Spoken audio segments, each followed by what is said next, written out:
Remember, in the course of discussing movies, the host will spoil plots. You've been warned.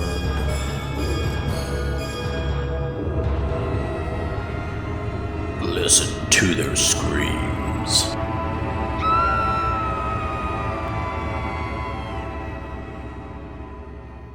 Greetings, ghouls and creeps, and welcome to Listen to Their Screams, a horror podcast that feels like you're chatting with friends. I am one of your friends, Dave. We're joined as always by our other friend, Ike. Ike, how are you? I'm doing pretty spectacular. I got something pretty fun to talk about when we talk about our movies we watched this week, so I'm excited for that. Interesting. Okay, well, there's a little tease here to start off, but give us just a minute. Before we get there, on this episode, we are reviewing Skeletons in the Closet, which is available now on Shudder or AMC+. But before we get to that, we have lots of news, etc., and whatever Isaac wants to talk about. Ike wants to talk about it. Thank you to our wives, our listeners, and our followers for all your support, your contributions, our discussions, and everything you do to make this podcast a growing success. So that brings us to it, Ike. We're to the What Did We Watch? Let me start real quick because mine's pretty simple. I didn't really watch anything. I'm still doing my Buffy watch through, so it's been pretty much Buffy nonstop all the time. So there it is. And it's remarkable the number of people who were in Supernatural who were in Buffyverse. It's just remarkable. I mean, just blows my mind. So there you have it. So, okay. You teased us at the top. So what did you watch this week, Ike? So this is a two-parter, okay? So I specifically watched two series, and so I'll start with the shorter of the two, which was the films Wolf Creek, and there's also a TV show called Wolf Creek. Now, yeah. I have still been stuck on like watching a bunch of random shit on Tubi. But basically, Wolf Creek in 1 and 2, it is a slasher kind of film. I say kind of film just because it's not your typical slasher. In fact, it is supposedly based on a true story. Not totally sure how accurate that is. But basically, it is the story of the serial killer, Mick Taylor, who is not a real person, but is supposedly modeled after a real serial killer in the 90s and 2000s in the Australian outback. So basically there's 2 movies and 2 seasons of a web series, all of which are available on Tubi. And I have to say, the movies are alright, but the show is remarkable. Season 2, in my opinion, is even better than season 1.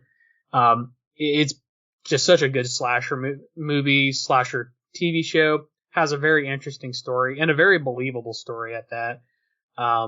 So it's pretty great. And the guy who plays Mick Taylor, he reprises his role in all of them, but his name's like John. I think it's John Gerard. But he's great. He's funny, just genuinely just a good movie. So if nobody's seen that, check it out. Well, you were wrong though. There is actually a real Mick Taylor, but he actually he played guitar in the Rolling Stones at one point in time, so I don't think it's the same guy. So I don't think so. You never know. That's true. But all right.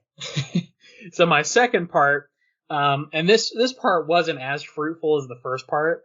I sat down and I watched all, let's see, 1, 2, 3, 4, 5, 6, 7, 8. Is that right? All 8 of the Howling movies. I don't know what compelled me to do this. I want to say that in the last couple of weeks, there was maybe like an anniversary for like The Howling or Howling 2. But holy shit, dude. These movies are just awful. I'm not going to lie to you. The first one's all right. But after that one, it takes a steep decline. So I just have a couple of notes because I know I can't talk about all of them. But first and foremost, Howling 2 is called Howling 2, Your Sister is a Werewolf. I guess it was also called Howling 2, Sturba, Werewolf Bitch. So that's great. Mm-hmm. I will say that this is one of those like so good it's bad kind of movies, or so bad it's good. It has Christopher Lee in it. I don't know how they got him to do the movie, but I mean, good for him, I guess. Mm-hmm. The third one is called The Marsupials. That's all you need to know about that movie. The fourth one was stupid, but they saved the special effects budget for the last 15 minutes. There's a really cool scene where like a guy melts and then turns into a werewolf. Howling 5, don't even remember it. I watched it just a couple days ago. It was so boring, I don't remember it already. Howling 6, The Freaks, was actually genuinely kind of fun. It was about carnies who are like different types of monsters and shit. Howling New Moon Rising, which these names just get better and better. It was also called Howling 7 Mystery Woman. It was shitty from frame one. Literally probably the lowest budget of all these films. And some of these films are real low budget. But this was like filmed in like some guy's backyard, I'm pretty sure. And then The Howling Reborn in 2011, which is just a complete reboot of the whole series. And it is the most high budget film out of all of these, but it still somehow is worse than some of them somehow. But it's just cringy. It was just like a cringy, like teeny bop horror movie. It was just, ugh. None of these movies are remarkable in their own right. Yeah. So I just had to get that out of my system. I could go on forever about The Howling, but it's easily one of the most disappointing horror series I've ever watched in my entire life. Yeah, I've watched sporadic. I know I've seen the first two. I don't know how much I've seen beyond that. Yeah. You're not missing much. No, not my favorites, but I don't know. To each their own, I guess. Yeah. Somebody's watching them, I guess, if they keep going that far with them. I don't know. I was gonna say they made 6 movies over the span of 10 years. Like, no other franchise has those numbers. Like, you know what I mean? Like, even like Halloween, Friday the 13th, Nightmare on Elm Street, even when they were like heavily pumping out movies, there was maybe like 2 or 3 movies within like a 10-year period, maybe 4. But this one has 6 whole movies from 1981 to 1991. And like nobody stopped to think maybe we shouldn't be pumping these out like this. Like somebody just should have said to themselves, maybe we shouldn't do it like this. But clearly nobody had the wherewithal to say that. Yeah, somebody was dedicated to the franchise. I don't know where, but that's the whole chain of events. But yeah, somebody was truly dedicated to the Howling franchise. So they really were. Interesting. So yeah. So not fans of the Howling here. Everybody give us some feedback. What do you think of the Howling franchise? Yeah. Are any of them redeemable in your eyes, or do you like them all? Do you whatever? I don't know. I do love me some Christopher Lee, but yeah, he didn't save that movie. And no, he sure didn't. He sure didn't. Nothing was saving that movie. He must have just been taking a payday there or something. I don't know, or I don't know. But the strangest thing that I don't mean to keep going on. The strangest thing about The Howling 2 as well is that like they keep making vampire references, and like I can't tell if it's because like whoever made the movie got confused between a werewolf and a vampire, or if like they're like, oh, Christopher Lee played Dracula, we need to fit in as many vampire references as we can. So I don't know. I don't know who thought that was a good idea, but it wasn't. I mean, I guess even if it's foolhardy, I guess the commitment's something to marvel at. I guess I don't know. True. It's something. Yeah. Well, let's go to our weekly segment and let's put us on the line for some commitment here. Top 3. And this week we are going to discuss our top 3 favorite possession movies. Favorite being the key word. There will be my list is boring. People are probably going to, I don't know, people are going to know some of them. People will probably know my top one. It's no surprise, but we'll discuss them anyway.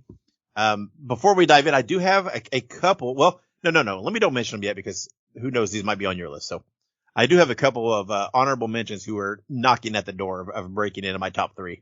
So let's, I'll start. Let's start with, this is our top 3 favorite possession movies. And at number 3, I had to go with the old classic Evil Dead from 1981. Mm-hmm. I do love, again, we've discussed it. I like the entire Evil Dead franchise in one way or another. varying degrees for different reasons. But I do feel the first one is seriously creepy, seriously spooky. I think the passion in the project comes through.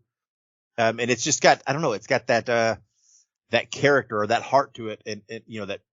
And again, not saying I don't enjoy the other movies, but to me, the first one is it's creepy without just relying purely on the blood and gore to get the effect. It is really, kind of creepy to me. So, that is my number 3, Evil Dead from 1981. Absolutely. Evil Dead would almost be in my list as well. It is on my short list of favorite possession movies, but I don't know. I've seen a lot of possession movies, and yeah, there's a lot out there. There is, and there are some that are very remarkable to me. That really stick with me, and are films that I genuinely will always remember. And that's kind of the ones that I put on my list, is because not only are they enjoyable, but they have that memory factor. But Evil Dead, the series is so iconic. Even the worst of the films are still fantastic. In my opinion, the Evil Dead franchise has no bad movies. Even the ones that I would rate lower than other ones are still great movies. You know what I mean? I love Army of Darkness. Is it my favorite movie? No. But still, it is still a fantastic movie. But yeah, of course, Sam Raimi, Bruce Campbell. You put those two together on a project, I'm going to watch it 100% of the time. Yep. Me too. So, all right, Ike. So what is your number 3 favorite possession movie? All right. So this one was on another list, that we did before. This movie was on the found footage list we did, but it is the movie, The Taking of Deborah Logan. Yep.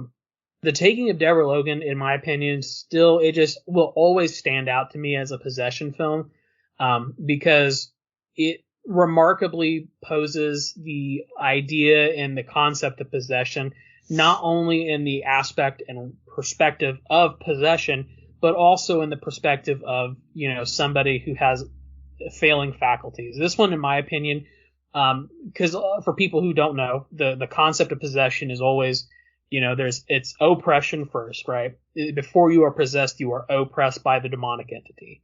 This movie, in my opinion, is the personification of demonic oppression. This movie is showing the failing faculties of Deborah Logan, and people think that it is just dementia, Alzheimer's, whatever the case may be, sundowning syndrome.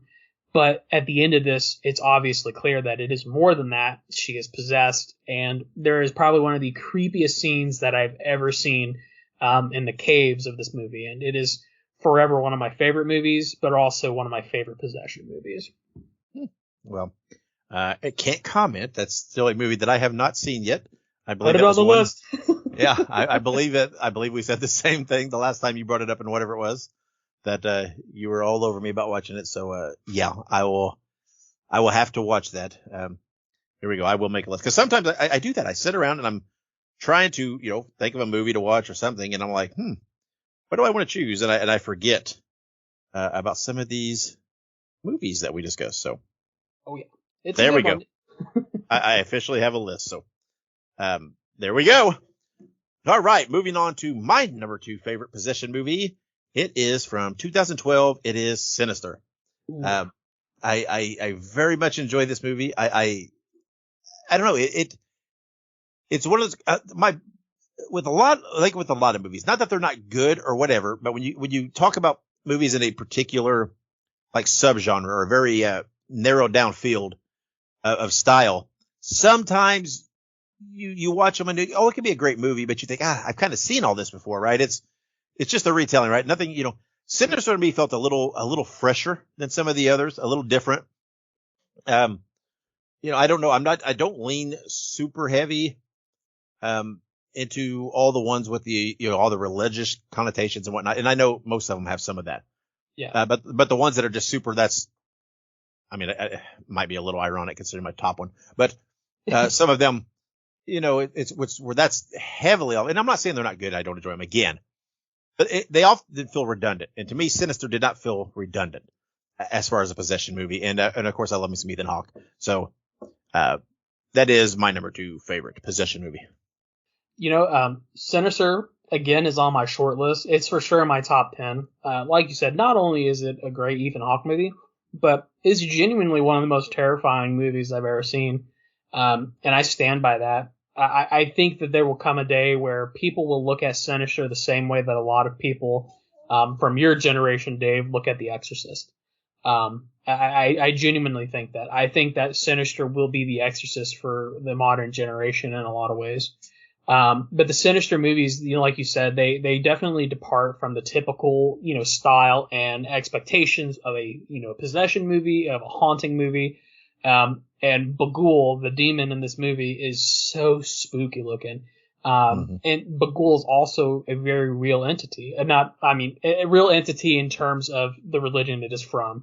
I don't know if it's real or not. I hope that it is not. But, it's a very real concept. And that's one of the things that makes these movies spooky is that when it pulls from a already existing source material, and Bagul is one of those. And yeah, Sinister's great. I mean, it's such a creepy movie. The scene where he's watching the videotapes and the lawnmower videotape. Yep. Oh man, spooky. Absolutely. So, all right, Ike, what is your number 2 favorite possession movie? All right. So you guys have probably all seen this movie. I know I love this movie, and I always revisit this movie. It is Paranormal Activity. This is one of my honorable mentions. Yes. Honorable mention. It is my number 2. Paranormal Activity, in my opinion, is a pioneer of not only the possession genre, but of sort of the found footage genre. It is a different type of found footage than what we got. So, for instance, when you look at found footage, to me there are now like 3 distinct categories. There is traditional found footage where it is a person holding a camera. There is the stationary found footage, which, in my opinion, Paranormal Activity pioneered. Stationary being that this person has a lot of cameras, set up around the house. Of course, it does have the traditional handheld version as well. And then even further, with films like The Cleansing Hour, you have the new found footage, which is like streaming the found footage, where they're streaming the events. But in any case, the Paranormal Activity film pioneers, a different type of the found footage genre. It kind of bridges the gap from like the old school found footage to kind of like the new school. It's not Blair Witch, but it's also not some of the newer stuff that you see. But Paranormal Activity also spawned a generation of films. I mean, they're still making them. I think the last one was made in 2021. I think it was called Next of Kin. They intend to make more. They're actually planning on rebooting the franchise from last I heard. So, it's a pretty substantial film, pretty substantial, genre of film, and I love it. Such a good movie. Yep, I agree. All right, so that brings us to our number 1s. We won't discuss mine very long because you've already talked about my age, and we've already had hot takes on this and whatever else. But yes, no matter what, as of now, my favorite possession movie is still from 1973, The Exorcist. I still love this movie. Will always love this movie. It will take something pretty monumental to knock this off the top. Maybe because it was more likely than not the absolute first possession movie I ever saw. So it kind of set the standard for me. So again, we've talked about The Exorcist many times, and I'm not going to dive deep back into this again. I don't think it's any surprise to anybody that this would be my number 1. So. You've expressed your opinions in the past that you like Exorcist, you appreciate what it is, but you feel there's lots of modern possession movies that are quality-wise are better movies. So we won't ask you to really go into. You just did a hot take a few weeks ago about this, so we'll just move on to what is your number 1 favorite possession movie? So I went back and forth on this because there's a lot of movies that I think could fit my number 1 bill. But when I thought about it and I really honed in on it, not often is there a movie that I watch and I don't want to watch it again. Not because I didn't enjoy it, but because it terrified me as much as this movie did, or disturbed me as much as this movie did. My number 1 is Hereditary. This was a one and done for me. I will at some point go back and watch this movie. But this movie took a toll on me. I remember watching this years ago when it came out in 2018. And And I remember watching it in the cinema, the film, if you will. The cinema. The cinema. But I remember watching it at the theater, and I remember there were parts of this movie that just had me absolutely befuddled, absolutely just aghast at what was happening before me. And I felt physically tired after watching this movie. And I mean, maybe it was just because I'm fat and I had to walk down those stairs. I don't know. But I kid. But I mean, seriously though, this movie took a toll on me. Like I thought about this movie for weeks after watching it, and I have yet to go back and watch this movie just because of how profoundly this movie impacted me. So, it's not often that you see a movie like that and you're like, holy shit, that was something. And so, yeah, I love Hereditary. It's such a great movie. It has a really great cast. Toni Collette, of course, Alex Wolff, Millie Shapiro, lots of other people, of course. But yeah, I will sing the praises of Hereditary. I know some people don't like it. Some people think it's overrated. But as someone who saw it when it first came out, it is a genuinely just exploratory film of the possession genre, for sure. Yeah, I do like Hereditary. It was actually on my short list as well. Thought about putting it in there or whatever else, but it didn't make my list. Didn't really make my honorable mentions, but it was very close there. Yeah. I do like the movie. My other honorable mention, which is maybe some people will be surprised by this because it is a very new movie, is Evil Dead Rise. I still marvel at how damn good that movie is and how well acted it is and how the effects and the acting and everything it is really creepy as fuck. And I think it is an outstanding entry into the Evil Dead franchise and makes me very excited for, future Evil Dead works to come. So I wanted to give it some mad props. So there you have it. That is our top 3 favorite possession movies. So we're going to take a quick break, and when we come back, we will have our news, birthdays, anniversaries, and more, so stick around. Make sure you subscribe to Listen to Their Screams on your favorite podcast platform. Also, make sure you look us up on social media. We're on Facebook, Twitter, Instagram, Letterboxd, TikTok, and Slasher. All you have to do is look up Listen to Screams. That is Listen, the number 2 and Screams, and you can find us there. Also, make sure you go and buy yourself a Listen to Their Screams t-shirt. You can find all of our shirts at tinyurl.com/Screams Shirts.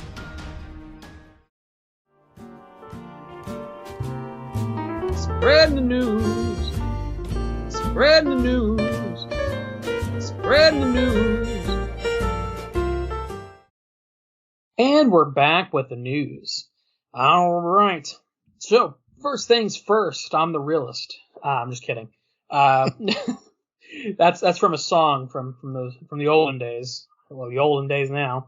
Anywho, starting us off strong, we have some news about Killer Clowns from Outer Space. Yeah. You heard that right. Killer Clowns from Outer Space, the game, is invading Xbox S and S as well as PS5 and PC on June 4th. A pre-order starting on February 21st will have 1 week advance access. Obviously, I'm super stoked for this. I hope it goes to Games Pass. If not, I will purchase this game, of course. It's actually weird. My wife's birthday is June the 5th. So I told her, I said, when this game comes out, I said, we can play it for your birthday. And she said, what do you mean we? You're going to be the one playing it. So yeah. I was like, well, I will play it in your honor on your birthday. I kid. There you go. But yeah, absolutely. Super stoked about this game. I love the fact that they have followed through on this and it is now a real thing.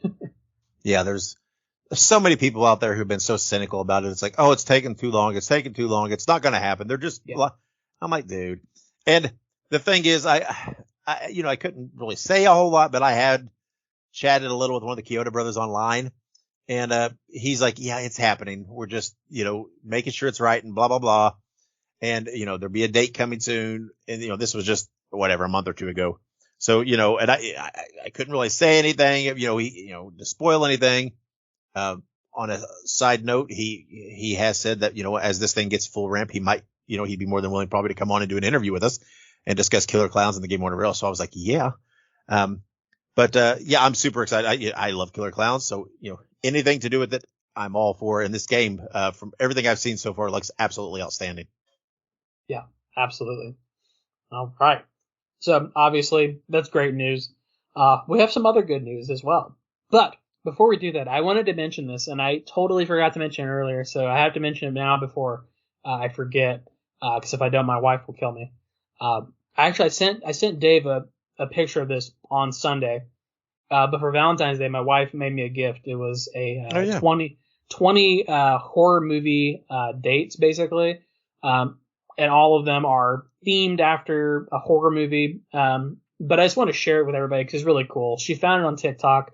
But last week on Sunday, we actually watched The Exorcist Believer. But it specifically Exorcist Believer. Don't worry, we didn't watch The Exorcist. No, I'm just kidding. But we watched Exorcist the Believer, and we made it was called Pazuzu Puke Pea Soup.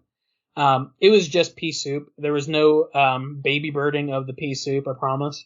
And then Devil's Food Cake for dessert. But I just want to share that. It was really cool. We'll do it probably every other week. So the next time we do it will probably not be until not the next time we record, but the time after that. So I'll try and remember to mention it then. But that was the first time I ever had pea soup. So that's the news for me. I do love pea soup. It was pretty good. It was pretty good. It had ham in it and stuff. So anyways, before I get too far off track, let's go back to the actual news. Another public domain horror movie is coming. You heard that right. We knew that they were creating more, but this one might be interesting.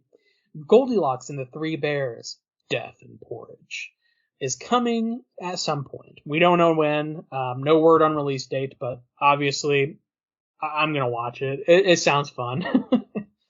Yeah, I'm going to watch any of them. I don't care what they are. I am, for whatever reason, I'm so into this public domain horror thing because they're just goofy and fun. And, I'm down. So I hope they just keep churning these suckers out. Just so much that it's a struggle to even keep up with them. It is. I'm saying we're going to have to create like a database for public domain horror movies soon. Yeah. Could start a whole side podcast just on these. You really could. You really could. Wow. All right. Publisher Oni Press has reached an agreement to launch a new comic series to bring back the legendary horror EC comics. No further information yet. So I'm not super familiar with EC comics. Dave, you have to give me a little bit of a rundown here. Well, they were prominent like the 50s, 60s. That is where Tales from the Crypt and the Crypt Keeper and all those stories and those characters came from. They're creepy. The artwork was outstanding in them. I hope they keep that retro style. When you bring back a retro property, I'm split, but oftentimes I don't like to see it done in some modern-esque fashion. I like to feel that nostalgia for the original. I am, they've been reprinted time and time again in different collections and whatnot, but supposedly they're committed to, bringing in some top, artists and writers and really, giving this proper, attention. This is not any kind of reprinting of the original stuff. This is new material continuing in that vein with those characters and things. So it'll be like that, like, Tales from the Crypt style. It should be, short story stuff hosted by, the Crypt Keeper, and there was other characters, the Witch, and there was, a couple other characters that were kind of host through the EC comics. So, I do not know. I don't know where I assume the rights to the name Tales from the Crypt is still with that. I'm assuming that was a lease, whatever you call it, with HBO and all that when that was done. So but I do not know that for sure. So, but there were different titles, but obviously, Tales from the Crypt and the Crypt Keeper is some of their most known stuff. Gotcha. Well, I do like Tales from the Crypt. I've never read one of the books, but I mean, if they start publishing them again, I will definitely be an attentive reader to that for sure. Cool. Well, in somewhat cool news as well, Eli Roth's Thanksgiving is now streaming on Netflix. We did a whole episode review about it. We talk about it pretty frequently because it's been in the news a lot lately. But yeah, we love the movie Thanksgiving, and it's now streaming on Netflix, which Little sidebar. I don't know if you noticed, but Netflix has been getting a lot of HBO content lately. I don't know if they're like about to merge or something like that, but like there's a shit ton of HBO content that's specifically labeled as like HBO originals. So I don't know what's going on with that. Yeah, I don't know. I don't know. It's so weird. There's so much going on with streaming stuff and talks of things merging. I don't know. It's weird because there's HBO has Max, which has different banners under it. So I don't know. I feel that some of it just maybe is just related to the fact that Netflix was kind of the thing when this all first started, and they've are kind of it feels like they're kind of falling behind some of these other newer streaming services. Sometimes, I mean, there's literally I was just thinking about this when this was announced or whatever. I'm like, I'm not even sure the last time I really went to Netflix and watched something. It seems like it's been a while.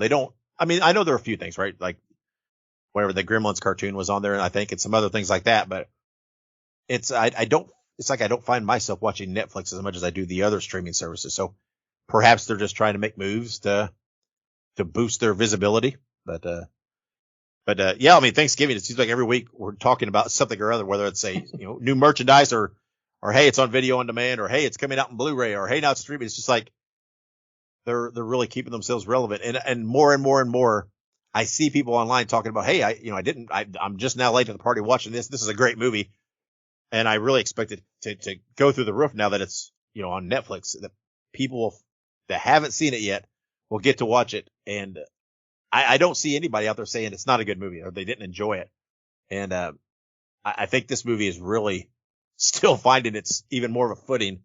And I think they're primed for the sequel that's supposed to be, coming in 2025-ish. With this, it's like they're getting this slow build following behind them. More and more because there's all these people that didn't see it originally in the theater and are now starting to see it. And Netflix is just going to bring it to even more eyes. So, yeah. So all you people, though, that are jumping on the bandwagon, remember when it first came out, we reviewed it. We loved it. We said this is an iconic movie that needs to be rewatched every Thanksgiving. We said that they had an iconic character and killer in John Carter. So everybody just remember. We didn't jump on the bandwagon. We were the ones driving the bandwagon. I would say we are the bandwagon. That's right. But you're not wrong, though. Very cool.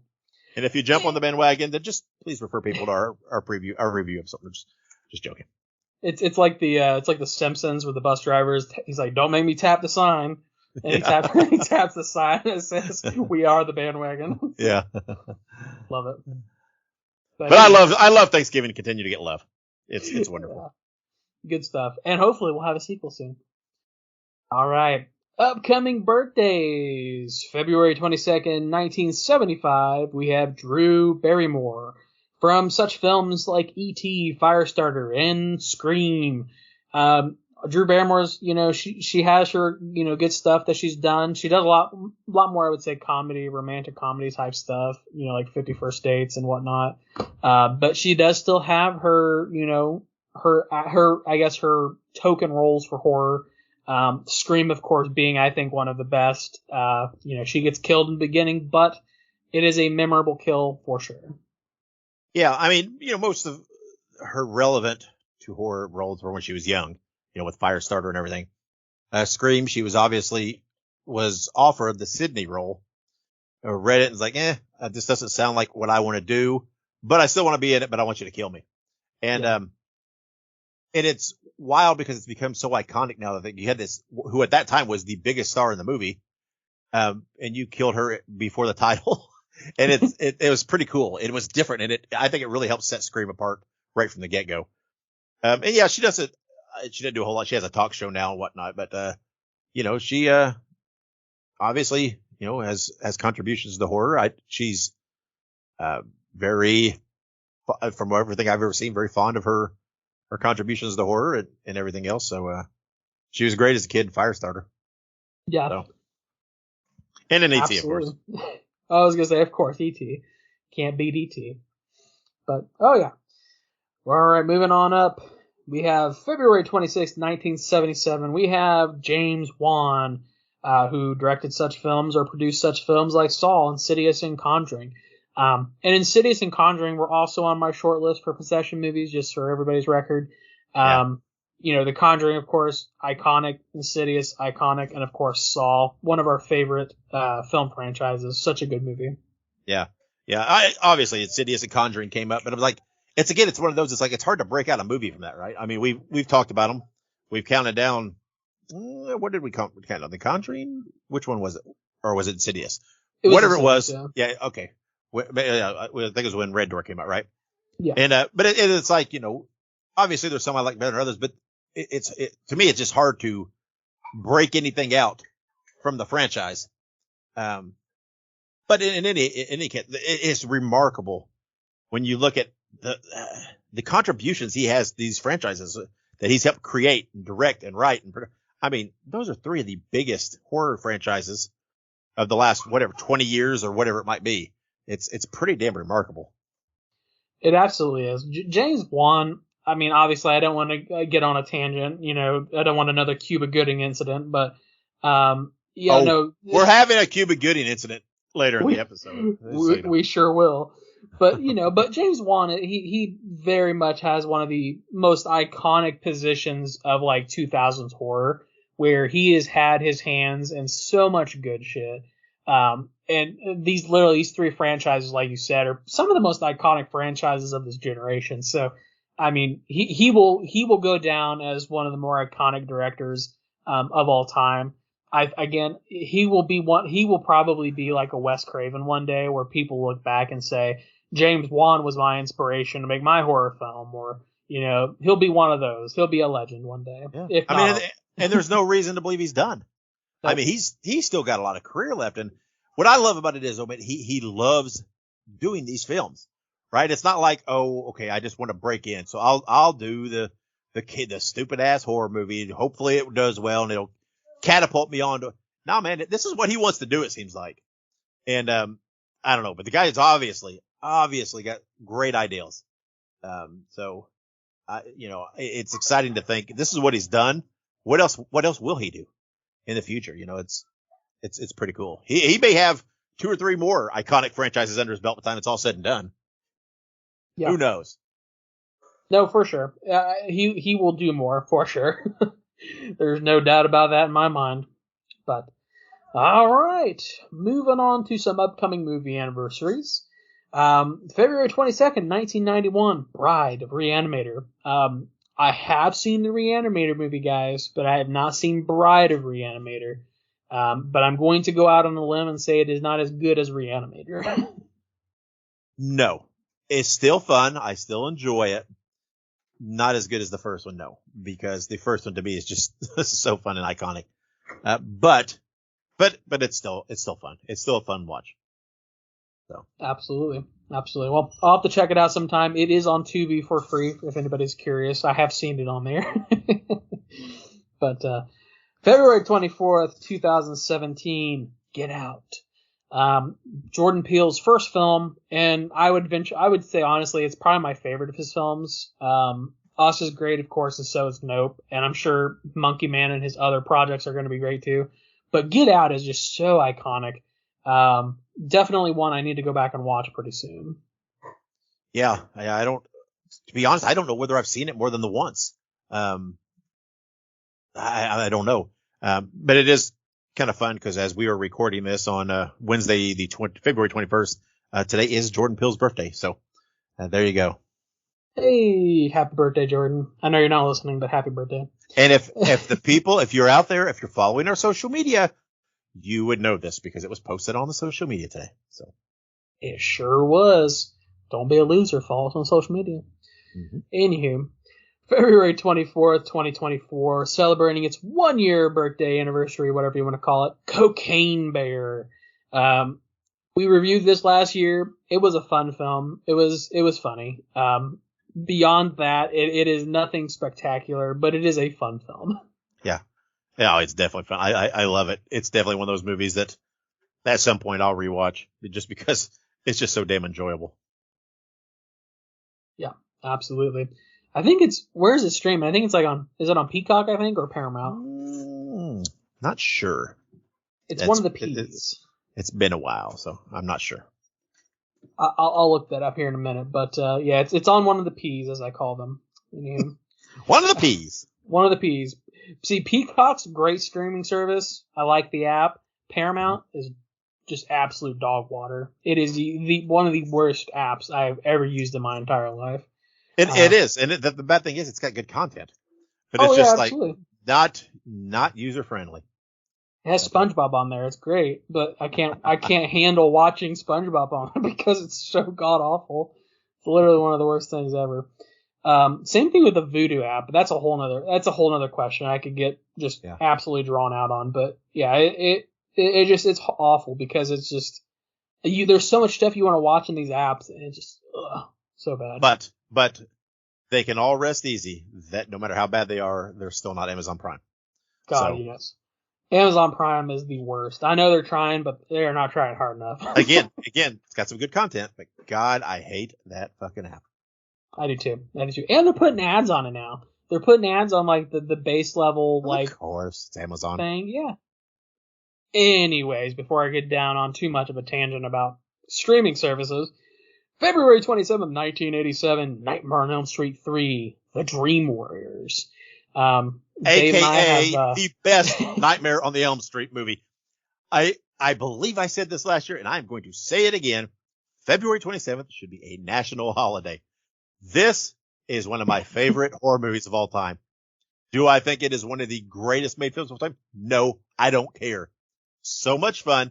To me, this is pinnacle Nightmare on Elm Street. Oh, absolutely, absolutely. Dream Warriors I would say, is probably one of the most perfect sequels of a horror film of all time. It definitely lives up to the hype of the original film and does some things even better. Plus, just some of the kills in that movie are just off the walls, just so fun. It is very creative.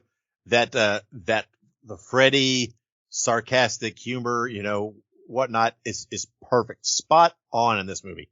This is where it is best. And, love this movie. And it is like if I ever do Nightmare rewatches, I just can't wait to get this film. Yeah, absolutely. Same. All right. I think that finishes up birthdays, anniversaries, news, and whatnot. We have one upcoming release. We are going to talk about another upcoming release that's kind of an upcoming release, but kind of not, since it's coming out like the day after we watch this. But we are reviewing it next week. But we'll talk about that one later. But for the other upcoming release, Stop Motion comes to limited theaters on February 24th and is described as a stop motion animator struggles to control her demons after the loss of her overbearing mother. I've actually heard some rumblings about this film on some of like the indie circuits, like on Twitter and whatnot, or X, or whatever the fuck they call it. But I've heard it's good. I've heard it's actually pretty good, but I can't confirm that. Secondhand account here. Yeah, I mean, I've seen some pictures and it looks creepy because it uses some of the stop motion characters, I think, and things, and that's creepy shit. That's like Puppet Master creepy shit. And yeah, I mean, and this is one of those things that, man, I'd love to review it, but that limited theaters, I probably will not be able to see it. They probably won't be in the area. From what I gather, it's fairly limited. I mean, pretty limited. No, like not like just reduced down. This is going to be pretty sporadic, but hopefully it will be video on demand or streaming pretty soon, and we can at least give it a little chat on here when it does that. So, yeah, absolutely. I love stop motion, and you put that in a horror film, that's A-okay with me. Mm-hmm. All right, so that officially does it. That is all of our upcoming anniversaries, movie releases, birthdays, and whatever else. I said it earlier, follow us on social media. You won't be sorry. And coming up next is our official review of Skeletons in the Closet, starring Terrence Howard and Cuba Gooding Jr. Stick around. Listen to Their Screams is now a Fangoria collaborator. Get 20% off your order at shop.fangoria.com by using the promo code LISTEN2SCREAMS at checkout. That is listen, the number 2, and screams. Or you can click the link in the show notes. All right, and we're back here on Listen to Their Screams, and we are going to discuss Skeletons in the Closet. And Ike said this is our official review. Man, I don't know whether I want to claim this or not because, whoo, boys, I've got thoughts and I've got opinions. And let me preface this all by saying, if you like this movie, whoever you are, I apologize for the things I'm going to say because I didn't like this movie at all. I really didn't. I thought it was slow. I thought it was plotting. I do not think the possession stuff and that there wasn't enough scary. It started where I thought, oh, this is gonna be okay with the figure showing up and different things. The only thing to me that was positive about this movie was the three main characters were very well acted. Mm-hmm. Terrence Howard and I'm not sure who played his wife. They did an outstanding job. They were great. Terrence Howard, though, is talented. We all know that. I will say, though, we have joked, we have whatever else, but to me, Cuba Gooding Jr. stole the show in this damn movie because he played Terrence Howard's brother who just got out of prison, was obviously rough, obviously, had street smart, savvy, whatever you want to call it. And just the way he talked and the way he conducted himself and everything else, it was great. It made me chuckle a couple times, but not in this forced way. He was outstanding because he was kind of just nonchalant. It's like, okay, this is going on everywhere else. Okay, little brother, then we're going to do this. And he was just going on. And then he's sitting there in a scene with his niece doing temporary tattoos. And it's just like he had this softer side to him then, right? You could tell he loved his family, right? And all he wanted to do was help them and whatever else. Good Lord, I don't even know. I'm telling you, some of the details are even fuzzy for this. Whoever the bad guy dude was, I don't know what the fuck that guy was going for in this. With this snake, I like B-level 80s movies. This felt like a dude out of like a D-level 80s movie. And especially at the end where he's like in the road with the snake and he's like, don't worry, he'll be back. And I'm like, what the fuck was that? What did that have to, I mean, that was like, what? Man, this movie was rough. It wasn't scary. There wasn't anything surprising. You pretty much knew what was going to happen when you knew they had a sick daughter, that was going to play into it. Again, predictability is not necessarily a bad thing. But like we mentioned earlier when we talked about possession type movies, if you don't do at least something slightly out of the box or slightly different, it gets lost, right? It just gets lost as another one. And this one just gets lost as another one and not even a good one. Yeah. I don't know. I was hopeful because when it kind of started, I thought, oh, this is okay. We're good. And then I thought, okay, is this movie ever going to do anything? Because it was just like on and on and on. And then they went to see the lady in the shop and I was like, okay. Ooh, here we go. This is not bad. It's not bad. And then it's like, okay, now he's bringing the wife. And then they went back and that's when the dude in the other room came in. And I'm like, oh, what the fuck is this guy? and then he's like showing up and giving their daughter, voodoo dolls or something. I'm like, what the hell? And, and then when they started the flashbacks about Victoria, that was her name. The wife's name, I think, was Victoria.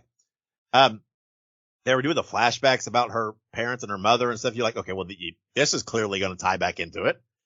This is obviously behind. I don't know. Just again, if it were not for Terrence Howard and particularly Cuba Gooding, and again, the wife did a good job as well, this movie would have been just a complete pile of demon shit. It would have not even had any redeeming qualities. Terrence Howard, he at least kept you feeling for the situation he was in. And Cuba Gooding was just, it was a good role, right? It was a good character in this movie. It worked. They're just, man, I don't know. And, I don't know. This felt like a movie. I think maybe that Terrence Howard was kind of a big driving force behind this film. So I don't know. Someone came up with the story. He has a writing credit in it. Yeah. I did not read any of that shit like I usually do. I totally forgot. I just jumped right into it. But I think he has a writing credit. So I think he had a hand in adapting it for the screenplay and whatnot. So I'm guessing he was really the driving force. But the fact that he couldn't sell this anywhere, couldn't get it in the theater when you had him and Cuba Gooding, he couldn't even get any kind of theater run, nothing. That's telling. And, I've rambled again. I didn't give all the details, right? This movie was released February 9th on Shudder AMC. It's written by Al Bravo. It was adapted by Josh Cohan and Terrence Howard, directed by Asif Akbar, starring Terrence Howard, Cuba Gooding Jr., and Udo Kier. I think Udo is the guy that played the weird, creepy snake dude. Yeah. There's that background. But, man, I always say go watch a movie for yourself and formulate your own opinion. I don't know if I can get in good nature tell anybody to watch this damn film. Because I don't know. Maybe there's somebody out there who likes this movie. I would like to meet that person. I've rambled because this movie makes me a little nauseous. It's just, did not like it at all. You typically don't have as strong opinions on these things as I do, though. So what's your take on it? Yeah. The movie was not the strongest movie I've ever seen. There were a lot of weak points to this film. And, pretty much everything you said I agree with. Like, generally speaking, everything, your general sentiment about the film, I do kind of fall in line with. I didn't hate the movie by any means. What it felt like to me was that, like you said, I felt like Terrence Howard wanted to make this movie. And I feel like he was really invested in this movie, but maybe he couldn't get like enough money behind the movie. And like, he was just like calling in favors to people he knew, like Cuba Gooding Jr. Like, I don't know. I'm assuming that they're friends in real life, because if I was Cuba Gooding Jr., I would not do this except for if it were for my friend. I don't know. I really don't know. I really don't know where they're trying to go with this movie. And that's the worst part about it, is that, like you said, predictability is not a bad thing. But it's bad when the movie's predictable, but you're still confused, because I genuinely don't know what they were trying to do with this movie. I feel like they had a story. I felt like there was an underlying message there. It was just, they could not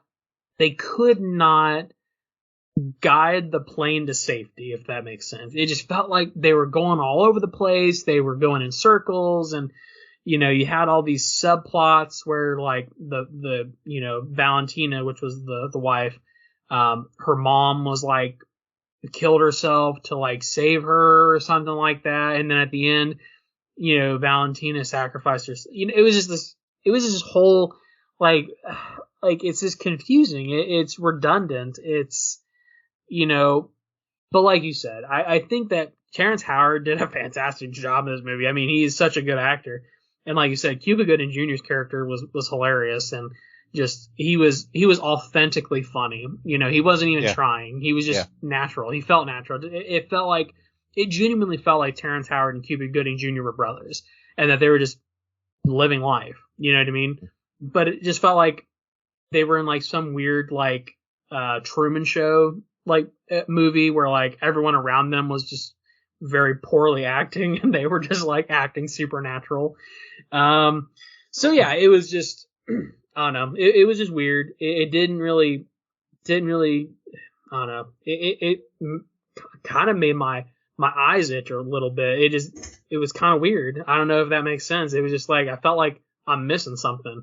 And like, I was really paying attention to this movie, like genuinely paying attention to this movie, but I don't know, man. This shit gives me the shits. I don't know. Yeah, I mean, it's just, I don't know. When you have a possession movie, man, you need a I don't know, a jump scare. Yeah, you need something in there. And for what I thought the flashbacks looked peculiar to me. Maybe it was just me, but it looked like it was like not like it was 30, 40, 50 years ago. It looked like it was like 200 years ago. Yeah, it was like that. I don't know. It's like this weird house. It was peculiar to me, because when they first started showing it, I thought, oh, okay, we're going to get to the root of whatever whatever demon's going to be in this movie, right? This is showing something. And then I'm like, wait a minute. Okay, what? That's the, okay. And I'm like, what the fuck? I'm like, is Valentina supposed to be like really, really old? We don't know. I mean, like a vampire or some shit. It's like, what's going on here? Because the flashbacks looked way older than they should have been to me. It was very odd to me. And, I don't know. I needed something scary about it. Something to make me at least jump or a little bit or sit on the edge of my seat. And there was nothing. There was not even suspense really in this movie. No. And it needed some tension. It needed some suspense. It needed, I don't know, man. And again, Terrence Howard, he's smooth as an actor, man. He is just, it's just natural. And, so that, again, if it was not for him and Cuba Gooding, I'd have been like, man, this movie needs to be burnt. And, but I mean, as far as a demon possession movie or a horror movie of any sort, this was missing. It missed a lot. I'm usually of the nature of, let's don't make a horror movie too long, but this one was like, an hour and a half. Yeah. Let's put another 10 minutes in there and let's add something. Or actually, they could have gotten rid of some stuff and kept the same length and just added in, I don't know, something else. And, I don't know. It needed something. That's what I was going to say is, like you said, I felt like it just didn't, it was just, like you said, it was missing something. And honestly, here's the thing, the subplot of like, Terrence Howard going to like that mafia guy or that mob guy, I thought that was like genuinely interesting. And the mob guy was actually really well acted. Yeah. And his goons were like, well acted as well. And honestly, had they just made a movie about like Terrence Howard's daughter getting sick and needing treatment and he needs money and like he has to go to the mob and then the mob comes after him, had they made that movie, I would have probably watched it. It probably would have been better. Or had they made like a mobster, like a serial killer or something. I don't know. Yeah. And Cuba Gooding uses his street smarts and his prison wisdom to help save the family by taking out these mobs. It was like, the mob part was great, and I understand, but it's like, it didn't add anything to the movie. It was literally just a way for him to get this first amount of money, right? I don't know. It's like it didn't. Well, and it didn't pan out to anything either because they pulled up to his house and they called their boss and was like, hey, we're about to take him and his daughter to go fishing. And then the boss is like, oh, wait, he's cool? Okay, then we're on our way to the next stop. And I'm like, what do you mean? He didn't pay your money. At least I don't think he paid your money. Like, no. But, it's like, honestly, I enjoyed that part, but you could have taken it out and it wouldn't have changed a thing, right? He could have done the exact same path of needing the full 50,000 instead of half of it, and it wouldn't have changed the concept of the movie, whatever that is. I was waiting for all these different threads to somehow come together, right? The mob thing, the wife past thing, the brother, something. I was just waiting for all these things to come together, and it never did, right? I was expecting something. I really thought, anticipated that some accumulation of the movie, which never occurred. I thought the brother, the Cuba Gooding character, would do something to sacrifice himself to save his brother's family. I thought this was going to be we'd get one of those, look, I fucked up. I've had a rough life. I haven't mounted it, but I love you. I'm going to do this so that my life has some value. I'm redeeming myself. I thought there'd be something like that, right? He would do something to give himself to the demon or take out the demon or something to save his brother's family. But I don't know. It didn't happen. And then, then at the end, right, he's taken his daughter to go see things I guess she wanted to see when he brought that up to her. And then it's like, okay. And then there's like the guy's watching him and he'll be back. Like, what? It's like, okay, I know you went through this horrific thing and you just survived brain cancer and this and that and your mom died and whatever else. Okay. Do you want to go on a road trip? And it was just, I don't know. It's like, take something in this movie and let's develop it all the way through and let's really see it through. And instead we had like 4 or 5 different things going on and none of them were seen through. So yeah. I gotta say, I mean, it's a disappointment to me, right? I didn't expect it to be spectacular because, right, it was straight to streaming. It did go straight to nothing against Shudder, but it's not like it was snatched up by one of the big time streaming. But I was hopeful that this will be one of those sleeper movies, right? That people they've overlooked it, but right, it's got a couple good guys in it. It'll be fun and enjoyable, and it just wasn't. It really, I had hopes and it let me down. So, and it snuck in here for a review because there was literally pretty much nothing else to review. And but I'm not saying we wouldn't have given it a shot anyway, because again, like I said, I was hopeful. And I guess you can hope in one head and crap in the other, and you'll see what happens. Is what they say, but Well, it is. That's exactly what they say. Wish in one hand and crap in the other. See which one fills up quicker. Mm-hmm. So, all right. Let's rate this thing. I'm going to go first. This is going to be brutal, but I'm giving this sucker a 1.5 out of 5. And I'm only giving them that extra half because of Cuba Gooding Jr. and Terrence Howard. If it wasn't for those two, this would be a 1 movie for me.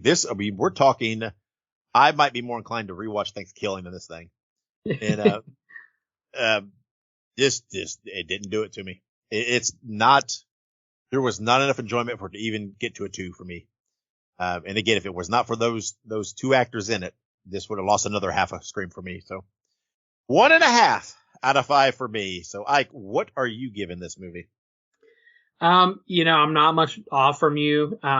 It's hard because to me, like a 1.5 is a movie that is borderline like unredeemable. So I think I'm going to go just a little higher at a 2. I agree. Like this movie is not quite irredeemable. I feel like there are some things that they could fix about it. So I'm going to go with a 2 out of 5. Like you said, Cuba Gooding Jr. and Terrence Howard made this movie entirely watchable. And even the wife and the mafia subplot make it watchable as well. But outside of that, there's not much going on. And it's very clear that maybe they had an idea in one hand, but they kind of couldn't execute on the other. So 2 out of 5 for me. Yeah, I think they had an idea, but I think it was just all these people that adapted this or whatever else were like, they all had ideas they wanted to chime in, and then nobody knew how to bring it home. Right. Or they just, I don't know. Maybe they thought this was tied enough together and it was good enough, but yeah, I don't know. But I'm curious to hear what people out there have to say if you've watched this movie.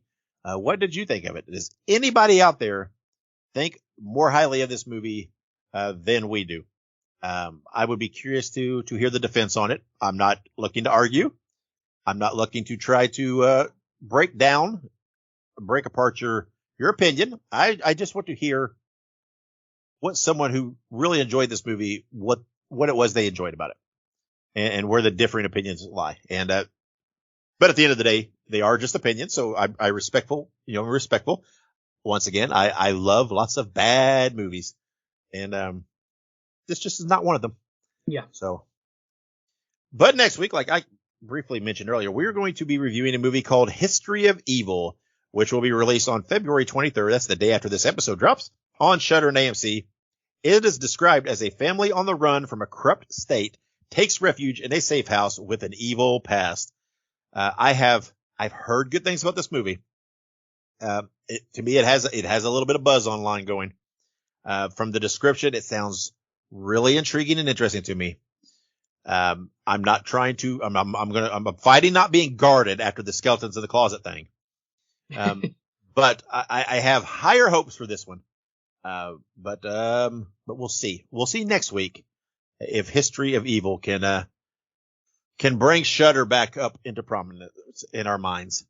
Well, I was going to say, History of Evil, before we move on from that, one of the main actors is Paul Wesley, who is of Vampire Diaries fame. He plays Stefan Salvatore in the Vampire Diaries.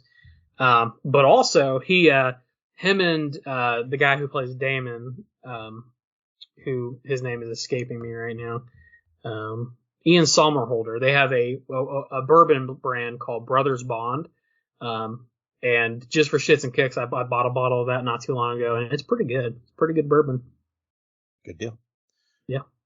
So, well, there you go. We'll see if this movie was good enough on its own, or if we should have been drinking some bourbon while watching it. I'm hopeful. We'll see though. Sounds fun to me. So we'll give that a try, and we will talk all about that next episode. But Ike, before we close out of here, anything you want to throw in? Yeah, for people who are in the know, I'm really hoping that, Paul Wesley puts his full staffussy into the movie. That's an online thing. I don't totally know what that phrase means, but I'm throwing it in there for my wife, who apparently thinks it's funny. So. Yeah, I don't know. Sounds like it might be something that might give this movie an X rating. Hey, maybe it will. I don't know if I want to see anybody putting anything into anything, and it's well, Depends on what you're talking about here. I don't know. And what people look like. Hey man, it's an internet meme. I honestly don't know what it means, but Paul Wesley leans totally into it. I don't totally know what it means, but it cracks me up. The phrase just makes me laugh, so I had to say it. Fair enough. There we go. So maybe you can get some clarification on that from Caleb before next week, and when we discuss this movie, maybe we'll have a better understanding. Maybe. I would look it up, but I don't really even know what the hell you said. So I don't know what that word was supposed to be. I don't know. I'll repeat it in case anybody wants to Google it. It is Stefussy, Stefussy, and that is, I assume it means exactly what it's supposed to mean. I think it's supposed to be Stefan, as in Stefan Salvatore. Stefussy. I was gonna say, you said that. I'm like, you're a Stefussy, not me. Well, it's okay. Well, so wait, an internet meme. So what's the saying then that surrounds this word? So Paul Wesley, I said he better put his whole Stefussy into the movie, like put it back into it. So the meme and everything though is just centered around the word Stefussy or whatever that is. Yeah, it's not necessarily that phrase. It's related to that word in different. Yeah, I honestly, if I had to take a guess, it's because he plays Stefan Salvatore, and like there was this whole thing about like. I don't know, Stefussy. I totally don't. I keep saying it, but I totally don't know what it means. But it has to do with his character, Stefan Salvatore from the Vampire Diaries. I'm pretty sure. Okay, well, Urban Dictionary describes that as a not well-known term to describe a very attractive man capable of pulling any woman they want. They're very charismatic and are similar to the character Stefan Salvatore from the Vampire Diaries. In use, oh my God, that man is Stefussy. I've already fallen in love with him. So there you go. Well, Paul Wesley is a pretty good-looking guy. I can't deny that. Okay, so man, I'm looking. Apparently, people have made shirts and everything else with this. So apparently, it's he has become synonymous with men who are so suave, attractive, etc., who could literally have their choice of women without even exerting much of an effort, just based on their whatever they've been given, whether it be naturally or through a demon deal or whatever it might be. And this then is an evolution kind of this character he plays, that the name. Yep. And it has become a viral thing. So, okay. So there you go. Urban Dictionary for the save. I was afraid. I mean, I didn't go straight to Urban Dictionary. I just Googled the word and it came up first and I was like, ooh, do I want to click this? And I'm like, well, yes, I'm going to click it, but we'll see whether I can read this. And I'm like, oh, okay, yeah, this is directly referring to Vampire Diaries. So we're good. We're good. And, yeah. So, there you have it. Man, teaching the old man something here. I'm the old guy. That should be a whole segment on the show. Does Ike and Dave break down memes? Well, I was worried because, like, again, I didn't totally know what it meant, so I didn't know if I was, like, sending our listeners on, like, a very bad rabbit hole, so I'm glad it wasn't that bad. But you said you wanted him to bring his full Stefussy, or however you say it, to this movie. Yep. So that means you want him to just bring all the charm and the suaveness and those gifts that makes him have his pick of the women into this movie. Sure. So we'll see. He's got to do it. He's got to pull through on this movie. If it's not good, I mean, Shudder's not batting 1,000 this year, so he's got to really pull it through here. Maybe it does say in the description a family, so maybe he's already picked his woman in this one. So. True, I think he has. Yeah. So, well, all right. So there you go. We'll see where that leads us next week. I don't even know how to wrap this thing up after that. That was quite the substantial last little bit you threw in there. We usually don't discuss it that long. I'm glad to bring something to this podcast. I bring the modern age. I guess I have learned something. There we go. I don't know. Yes, let me rephrase this. Obviously, I'm just going to start using that word at random all the time. Oh, same. And actually, probably as soon as we get off here, and I'm going to go in there and check on dinner and see what Monica's doing, I'm going to find a way to immediately put that into conversation. And the one of two things will happen. She'll either look at me and be like, what the fuck are you talking about? Or she'll just in her mind think, yep, there's Dave doing his shit again. And not even like, I don't even want to know. I don't want the explanation. I'm just going to let that one slide and not pursue. And I'll make it up on the next weird ass thing he says.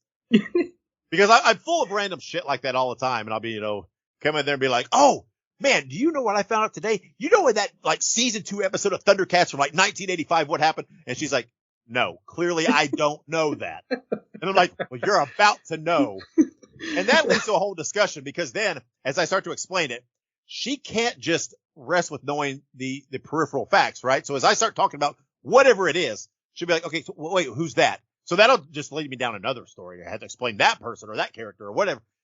And it winds up in this huge ass discussion. And, but she might find it annoying. I just say, I'm just educating the world. True. So, Stuffussy. Oh, we've had some catchphrases stick on this show through our time. And, I think Stuffussy is the latest. I don't know. We're going to have to find funny ways to use that word. Amen to that. Well, I can tell you this much. Skeletons in the Closet was not Stuffussy. And, that may not be right, but it's going to apply right now. So it works. I think it works in this case. I think it works. All right. Well, let's close this thing out because we still got one wheel left on the bus. And so before we completely lose it, let's close this thing out. And, and I'm going to go with my social experiment and, see if I use this word to Monica, what happens. But chances are though, if anybody else is in the room, they'll probably all know who it is and what I'm talking about. She'll be very confused, but we'll see. So anyway, until next week, when we will be reviewing History of Evil and all the grand Stufussiness that is in it, wherever you go and whatever you do, be good, be safe, and always have many pleasant nightmares.